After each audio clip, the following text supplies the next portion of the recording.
भाजप आमदार सुरेश धस यांनी कृषी अधिकाऱ्यांवर तोफ डागलेली आहे। कृषी संचालक विनय आवटेंचं नाव घेत पंतप्रधान पीक विमा योजनेमध्ये घोटाळा झाल्याचा आरोप धस यांनी केलाय। आवटेंशिवाय विश्वासू माणूस सरकारला सापडला नाही म्हणत धसांनी घरचा आहेर दिलाय। काहींच्या बाबतीमध्ये तर महिला भगिनींच्याकडनं अतिशय चुकीच्या पद्धतीच्या मागणी केलेल्या सुद्धा तक्रारी यांच्या कृषी विभागातल्या अधिकाऱ्यांच्या आहेत।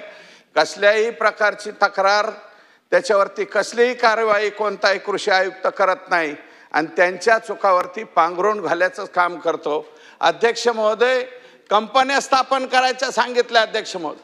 78 कंपन्या या कृषी विभागातल्याच अधिकाऱ्यांच्या स्वतःच्या बायकोच्या नावावर, मुलाच्या नावावर एकच पठ्य आहे, विनय आवटे नावाचा, कृषी सांख्यिकी म्हणून। विनय आवटे या अधिकाऱ्याशिवाय पीक विम्यावर अभ्यासू माणूस अजून या राज्याला सापडला नाही।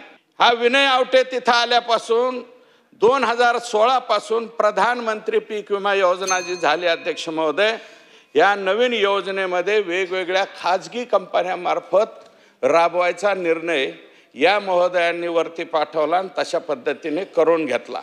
शेतकऱ्याला याच्यामध्ये काही मिळालं नाही पाहिजे अशा पद्धतीने धोरणं विनय आवटे आणि आपलं कृषी आयुक्त कार्यालय त्या ठिकाणी राबवत गेलं अध्यक्ष महोदय।